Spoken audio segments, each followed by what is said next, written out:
Kalau yang satu ini saudara datang dari kisah pilu dari desa Ohiolo, kecamatan El Paputi, Kabupaten Seram, bagian barat Maluku.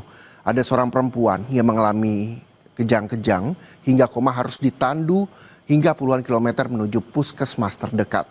Tak hanya itu saudara, warga bahkan juga terpaksa menyeberangi sungai dengan kondisi cuaca buruk.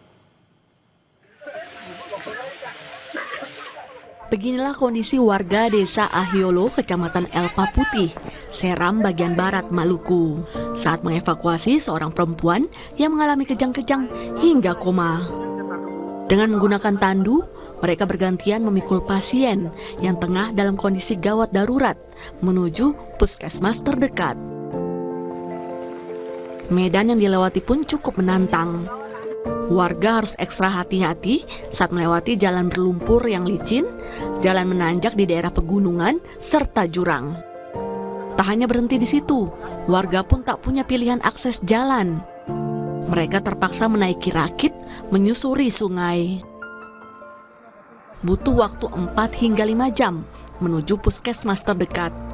Mereka terpaksa melakukan ini setelah pasien alami kejang-kejang dan tak sadarkan diri. Menurut keluarga pasien, peristiwa semacam ini sering terjadi lantaran akses jalan yang belum tersedia untuk kendaraan.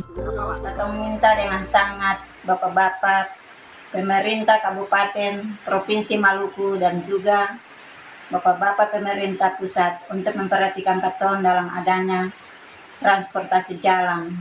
Katong masyarakat Ohiolo Abio, katong sangat menderita. Puluhan tahun warga harus berjuang menghadapi medan yang berat untuk bisa mencapai fasilitas pengobatan terdekat. Mereka pun berharap pemerintah pusat maupun pemerintah daerah untuk bisa membangun akses dan fasilitas yang lebih layak untuk menjamin kesejahteraan warga. Yahya Lating, Kompas TV, Maluku.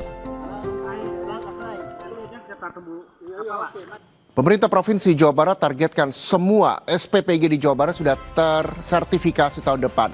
SPPG di Jawa Barat yang tidak punya sertifikat layak hygiene sanitasi akan dikenakan sanksi penutupan.